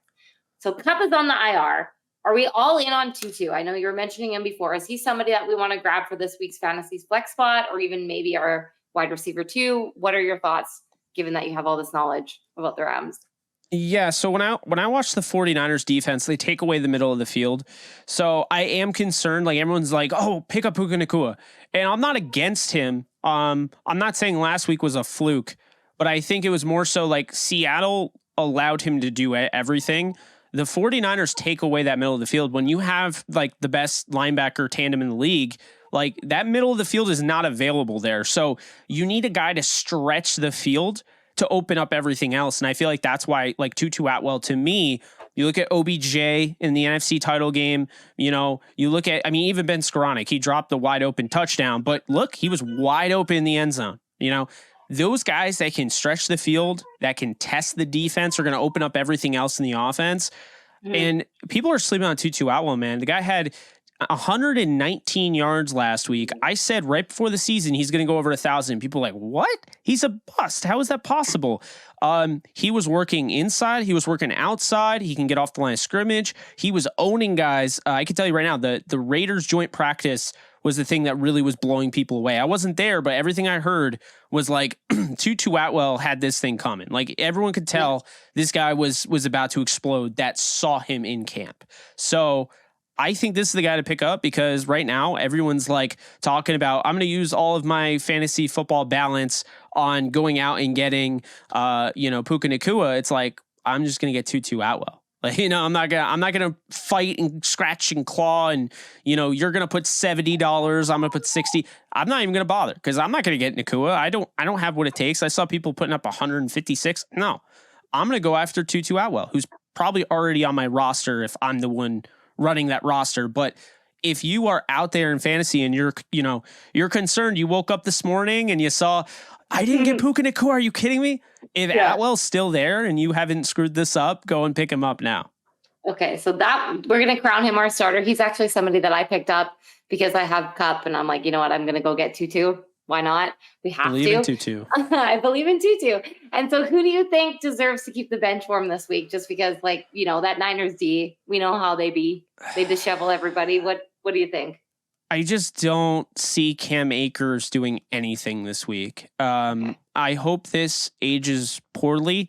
He is under a lot of fire. They just scored 30 points. He scored a touchdown, but he had a measly 1.8 yards per carry average. Kyron Williams, who has been a guy that I've been high on. Alexis, I don't have to say. Anyone who knows Alexis Kraft, she's been all Kyron Williams. she's been very high on him. I just think like right now, Cam, he might not be a fit for this offense. I hate to say it, but he might not be a fit for this offense. We saw it kind of a little bit in the first game. And no one respects him. Like Seattle, like they just loaded the box even more when Cam was in. And then they gave a little bit more, leeway because of what Kyron can do. He can work in pass pro. He can go out and hit a wheel route. Cam has that ability that they just don't use in that way. It's like when Cam is in, it's a tell. Like it's like letting everyone in the arena, Cam Akers is in. It should just be over the loudspeaker. We're going to run the ball now. Like, I mean, you know what I'm saying? Like he's not great in pass pro. They don't use him in the passing game. So it just signals like, oh, it's either going to be a play action fake or they're going to run it with him. And for the most part, they don't run play action like they did with Jared Goff. So it's not like it's keeping you on your toes. For the most part, you're pinning your ears back and you're just going to go after Cam Akers because you're assuming he's going to have the ball. He had 21 carries and didn't even have 30 yards rushing. Right. Okay. I like it. I have him on my bench in a couple of my leagues because I'm in like 10 of them this year, which is kind of nuts, but I'm going to maybe leave him on the bench. So thank you for that insight. Before I get to my last question, let's look ahead, I guess, at the Rams schedule this year. Is there a specific game that you have circled on your calendar that I guess means a little bit more than the rest to you? I think week 18 against the Niners. I think if regardless of what happens this week, this is a game they're expected to lose. I didn't buy into the idea they were expected to lose the Seahawks game. I think they're better than Seattle. I think they match up better than Seattle. The 49ers early on in the season is not when you want to play them because this defense is inexperienced, all that. The way they played in that first game, I think is going to have people putting their expectations way too high, or they just want to lose and they're going to be upset if they win. But the way I see it is that the 49ers are going to win a competitive football game here. I think this is going to be like a 28-24 affair, something like that. I think points will be scored in this one, but I think that, it's going to be hard to match up with that 49ers offense with just what we saw because Geno, there is an outside chance Geno was exposed on Sunday. I'm not saying he was. There is a chance he was. Purdy, like, what is exposing Purdy at this point? Like, he did it against, the Steelers defense to me was the moment where I was like, okay, now all I need to see him do is come back from adversity. But if he doesn't ever have to do that, then who cares? Yeah. I don't see him having to do that against the Rams this week. So I think it's going to be like, maybe they get a few stops, but I think for the most part, like Christian McCaffrey is just going to tear this, defense to shreds. Yeah. And they'll be in it because their offensive line is better than people realize. They will do a decent job of protecting Stafford. They will have their moments also of giving up a sack or two. But I think it really all comes down to stopping Christian McCaffrey because Stafford can keep you in any game if you keep him upright. But Christian McCaffrey can break any game and run away with it if you don't stop him. And right now, like the only thing stopping him is an injury. Like, he is unbelievable. He had 152 yards and that was the quietest 152 yard rushing game I've ever seen. Yeah. This is just a sneaky question I have to ask. Were you upset that you guys didn't get him? I was a little, it's weird. I wanted Brian Burns more, but then I kind of got a little bit excited slowly but surely. I'm a big Darrell Henderson fan. So I didn't understand moving on from him. And then I found out really he got pushed out because like Akers wasn't going to work with him. And they had Kyron Williams. So I don't know. Christian McCaffrey, I think obviously hindsight now, what he could do with this Rams offense, like it's unbelievable. Because think about it, like, and that's not disrespect to Shanahan, because I think Shanahan he does a better job of the run game than Sean McVay. It's why they hired Mike LaFleur, who has that Shanahan, experience to spruce up the run game for the Rams. It's worked a little bit, but I think with Sean McVay, I think he would do a better job because he's got Matthew Stafford. I think Stafford and McCaffrey would just be unreal, essentially. And I wasn't super upset, but I think it was more so I was annoyed it was the Niners, but it wasn't like I was upset. It wasn't the Rams. Yeah. Okay. Fair.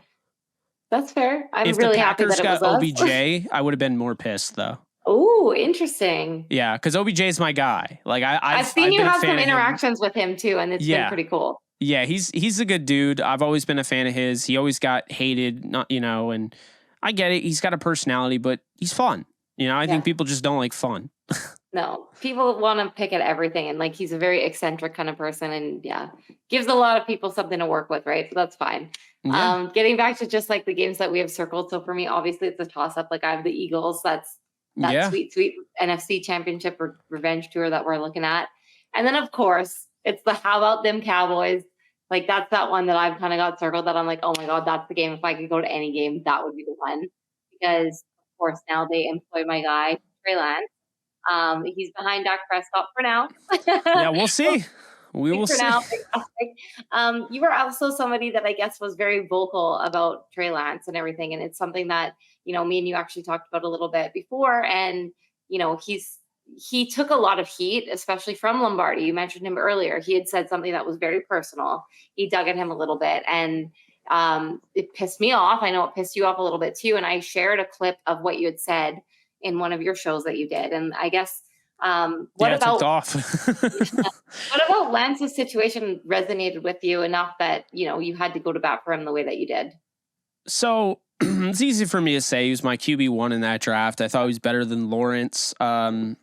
I thought Lawrence was just anointed from the start. It's what happens when you go to like a Clemson. But I don't know, man. I just, it's weird because with Trey Lance, like he's coming from a school that already had a first round pick go there, Carson Wentz, who I was also very high on when he came out.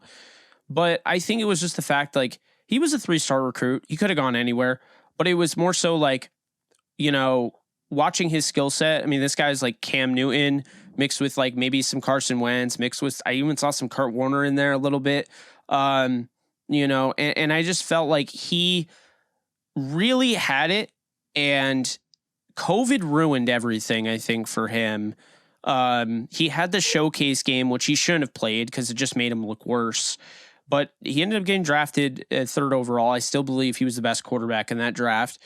And I think he's just a constant reminder of, I've been saying this forever, and I say it more now that I've gotten to know about how the league works and, how there are better quarterbacks that aren't even on a team right now because of the damage that they can do to the starting quarterback psyche just by being there. Mm-hmm. Like Sean Mannion is just one of those guys. He's a backup. He is somebody that is just he's smart, right? And he's coachable, and he's somebody that's just going to follow orders. So you don't worry about him being controversial, right? You don't worry about him off the field issues, on the field issues, sparking up controversy, in the quarterback room. But there are guys out there that like, okay, this guy might actually be better than our starter. And like, you can't have that if you paid your starter all that money. So the thing with Lance, though, is that in the whole spiel I'm going on is that the young quarterback ecosystem is broken in the NFL and has been for quite a while. And Trey Lance, and I've been saying it's been broken for a while. Josh Rosen was a good example. Dude was out there the moment they got Kyler Murray, he was gone. It's like you can't develop a quarterback. You can't develop a player at the most important position and the toughest position to play in arguably all of sports in a year. Like, you got to give him more chances. I didn't feel like Rosen got that. And then, you move forward to Lance and you're like, I mean, it wasn't black and white. It wasn't, he started 17 games and then he started 17 games the next year and he was just bad. It was, there's some loaded stuff here, like injuries and a guy emerges and now all of a sudden, I think it was Rob Guerrera and the other guy whose name is escaping me, Grant. Grant Cohn, yeah. Yeah, Grant Cohn, who said like at one point Brandon Allen is getting more reps than him in camp. And I'm like, it was devastating. See, to me, that's insane. And I think they were already done with him at that point. I think they already realized they don't want him. They're going to have him on the trade. Like, or Trey was like, I want out. You know what I mean? Like, we don't know the full situation, but yeah. I mean, there's a lot of politics in this league. There are. I don't know if that played into it. But, I brought up Johnny Manziel in that. And some people thought that was insensitive because his thing came out and it showed he was going through a mental battle. And I was like, I'm not poking fun at his mental illness. Yeah. What I'm saying is there have been guys like Johnny Manziel who have come out and they were just complete assholes, right? And didn't care. And it's already documented out there. Didn't care, didn't take things seriously, didn't work on the mechanics, didn't watch the tape. Rich parents, whatever. Like everything's given. And yet ESPN, like when Austin Davis got hurt for the Browns, oh, Johnny Football's coming in. Johnny Football's coming in. We're going to send you over to Johnny. You're going to send me over to the Browns game because of Johnny Manziel? Are you kidding me? Yeah. Trey Lance, it was the opposite from that same network and other networks. It was like, yeah, you know, I don't know if he can read a defense. Like, I don't, and I don't want to play like the racial card, right? I don't want to just go right there, but like there is a problem with that. And furthermore, the tone and just the way things are perceived with him, as in like he doesn't have it, is what really irked me. But I say this all the time. I don't respect your opinion at all if you're going to say he's a bad quarterback and you didn't watch a lick of tape from North Dakota State. You know, why would I respect that? Because I watched every single snap this guy has taken, including all the 49er snaps. I've watched every snap this guy's taken. The way he played in that Denver Broncos preseason game, I understand, okay? It's a preseason game. But the connection he had with the wide receiver out of Michigan was real. I think he's going to be a good one, by the way. Ronnie Bell. The connection he had with him was real, but he actually had to make some serious plays down the stretch. And I think the thing was, and I'll wrap it up with this. Trey Lance was the guy everyone's like, well, he gets off to a slow start and then he gets a little bit. Yeah, why do you think he gets to a slow start? He's not getting the preparation. He's not getting the reps. So when he goes in there, it's like, oh crap, I got to process everything and do all this. And now I'm working with the third string offensive line. Sometimes I'm working with the first and the second. And it's just like, there's no continuity with him. He goes from throwing to Debo and throwing to George Kittle to now I'm throwing to Ronnie Bell. You know, I'm throwing to whoever. You can't have that as a young quarterback, which was pretty obvious that he was going to take a little bit more time than some others. And they did a horrible job of developing him. And I understand some people are going to disagree, and that's totally fine. But they're putting all of their chips they're moving all their chips towards the table, the middle of the table, and they're banking on Brock Purdy being essentially the next Joe Montana. And if he is not, and he struggles, and all of a sudden we start to see the wheels fall off, this is going to be one of the worst misses in NFL history, because I think Trey Lance is going to be something. I don't think his story's written. I'm not just saying that for the fact he was my QB1 and I'm holding out hope, right? Copium. No. Trey Lance is going to go somewhere and he's going to steal someone's soul. I'm telling you right now, he is going to be a problem when he gets comfortable. Like, watch him right now in Dallas. I'm telling you, Dak Prescott didn't look that great in week 1. No. Dak Prescott hasn't looked that great since the injury, okay? There's something that I'm like, in the back of my mind, I'm like, imagine week 5. For whatever reason, Dak is not playing, and it's Purdy versus Lance. Could you imagine?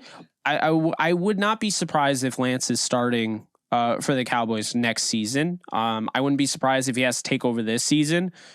Yeah. Jerry Jones knew what he was doing. That was opening up a can of worms. This is the type of stuff I'm telling you that teams don't do for this reason. Okay. Yeah. You don't do this unless you want to do this. Okay. Maybe they're not bringing back Dak. Maybe they're planning on trading him. Who knows? But you don't bring in Trey Lance if you're sold on your starting quarterback. You would bring in Trey Lance if, like, right now the Jets are probably wishing they brought in Trey Lance, right? Yeah.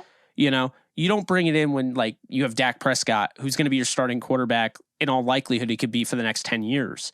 I'm just saying, like, keep an eye on that one.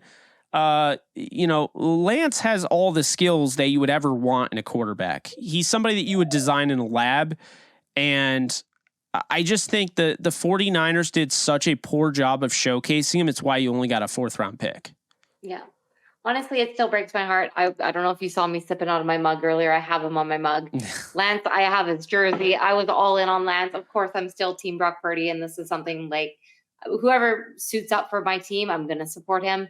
But I feel like Lance really got shafted with what happened, and it broke my heart. And I was very vocal about it too. And I'm glad that I had you to talk about. Like, at the end of the day, the players are humans first. It's why I got Yeah. into this industry. It's why I feel like you and I connected. It's something I said to you earlier today too.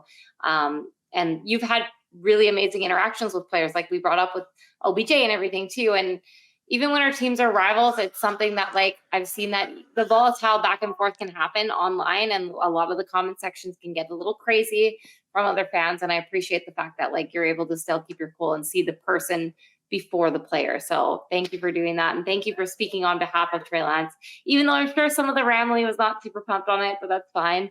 I'll take it. Is what it is. I got a lot of flack for sticking by Trey Lance. I'm still going to stick by him. And if that doesn't tell you that it has nothing to do with the fact that he was my QB1, then I don't know what will. Because if I really truly believed he was QB1, I wouldn't even feel the need to have to defend him. Right. You know, like if like that's the thing. If I really wanted to, like, if I didn't believe he was QB1 and I was just trying, like, I was worried. Like, I would just be like, all right, I'm not even going to defend him. This isn't worth defending. I'm defending him because I believe he's still capable of this. Is he going to be better than Trevor Lawrence? Well, I don't know. Trevor Lawrence is really good. Yeah. Maybe I was wrong there. But Trey Lance is going to be something in this league. And it's just a constant reminder, like, you could have the best quarterback prospect of all time. And if he goes to the wrong situation, it can fail. He can bust. Mm-hmm. I know. So just this leads me kind of my last final question, because I've taken up so much of your time. I'm so sorry.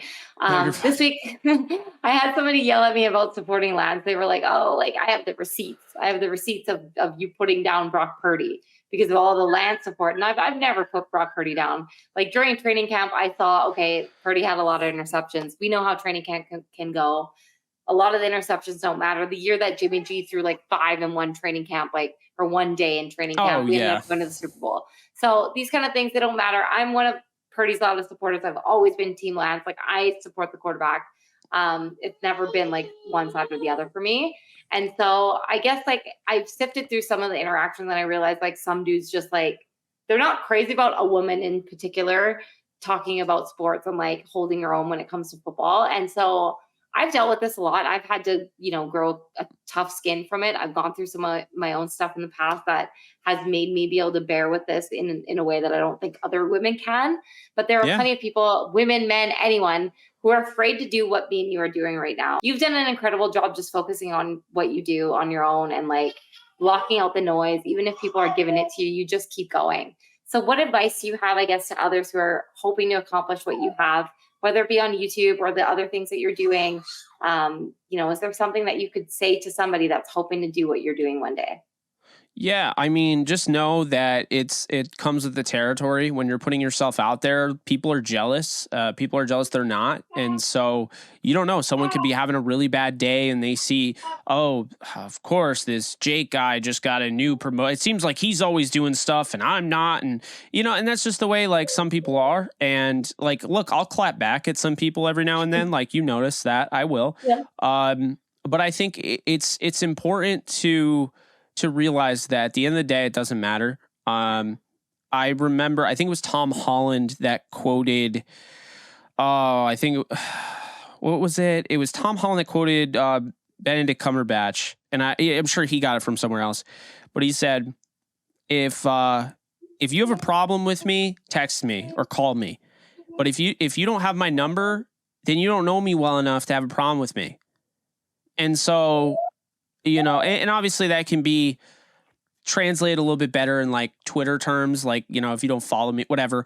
But the point I'm making here is that you can't let somebody on the internet who's probably having the worst day ever, is probably a miserable human who just doesn't like that you're striving to be better than them and they're trying to bring you down. You can't let that person bother you. I mean, here's the thing. If you want to get upset from somebody, like, that's fine. Being upset, that's a normal reaction. But don't stop doing something because someone, made fun of you or whatever. Keep going. I had fake friends that I thought were real friends that kept telling me, it's just a hobby, Jake. It's just a hobby, Jake. You're not going to do anything. Just come out to the bar. Just hang out. Let's get drunk. And I'm telling you, every Friday night, I was the loser that was in the house, like, parents' basement, working my tail off while everyone else is having a good time. They're probably going to get married before I am, right? They're probably going to have kids before me and all that. But, there's not a certain, like, life isn't linear, and we all go through different things at different stages. At that point, like, look, the way I see it is that if you want to do something and someone's telling you that you can't do that, you should take that, inject it into your veins, and now you should want to do it even more. Because you shouldn't do something entirely to prove people wrong. You should do something because you believe in it. But the moment people start saying stuff like that, if your first thought is, I need to stop, that's the moment you need to be like, hold on, I don't need to stop. I need to keep going even more. And that's the thing. I dealt with a lot of hate. I got death threats over all sorts of stuff. I mean, saying Demi Lovato had a better rock album than Miley Cyrus. I literally had to change. I took my city out of my bio on Twitter because people were sending me like things that were close to like my address and stuff. Jesus. Like really like creepy stuff, you know? Yeah. And like my family and sending me pictures and saying like, say goodbye and stuff like that. Like it's bad out there. And that's just music. I'm not even a music creator. Like who cares about my opinion, right? But people do. You have to keep going. You can't let people bother you. And if they do bother you, like, you know, you get big enough where you can clap back, you can put them in your place and move on. I do it all the time in my live streams. If someone's being racist in my live stream, I kick them out. You know, like I'm not having that. Get that crap out of here. Or like the other day, someone said that I was someone was spreading misinformation saying that, Jake, I don't watch this trash ass channel because Jake said Stetson Bennett was better than Matthew Stafford. Crystal, really? Yeah. I want don't think Stetson you would Bennett have to ever start said over that. Matthew Stafford. Me? No, So, never. You know, you're going to get stuff like that. Just keep pushing through. Don't take no shit. And yeah, I mean, that's what I would say. I think it's really important to be yourself. And, you know, my late grandfather said this, and I've always held this, and I've taken this for what it is, and be comfortable being uncomfortable. And it's so true, because when you're comfortable, like you limit yourself, you know, and when you're uncomfortable, you know, it's like now all of a sudden I need to adapt. I'm like a chameleon. I need to blend into something. No, you don't need to blend in, but you need to adapt. You need to change based on your environment. And so, you know, I was comfortable doing podcasts. I was comfortable writing. Then I went uncomfortable and I put my face out there for everyone to see. And now I feel like I'm better than I've ever been. Look at you go. I love that so much. Jake, you're just as fantastic as you have been online with me in real life. So it was an absolute pleasure to have you on. Thank you again. Absolutely. Even though I might have my broom ready for the sweep again this season, I'm not. I'm just joking. But thank you for this from the bottom of my heart, honestly. So where can everybody find you on socials if they want to follow you? Absolutely. You can find me at JK Bogan on Twitter. I'll just say that, or you can Google Jake Ellenbogen and it'll come up. You know, I basically, like, I do all sorts of stuff, so I'm not going to list them everywhere, but like you did a great job of mentioning it. I did start writing for Turf Show Times. If you want to check out that Rams content, we just broke that news on there. I also stream on Kick. So if you're a 49er fan, you're like, I kind of like this guy, but I'm probably not interested in his Rams content.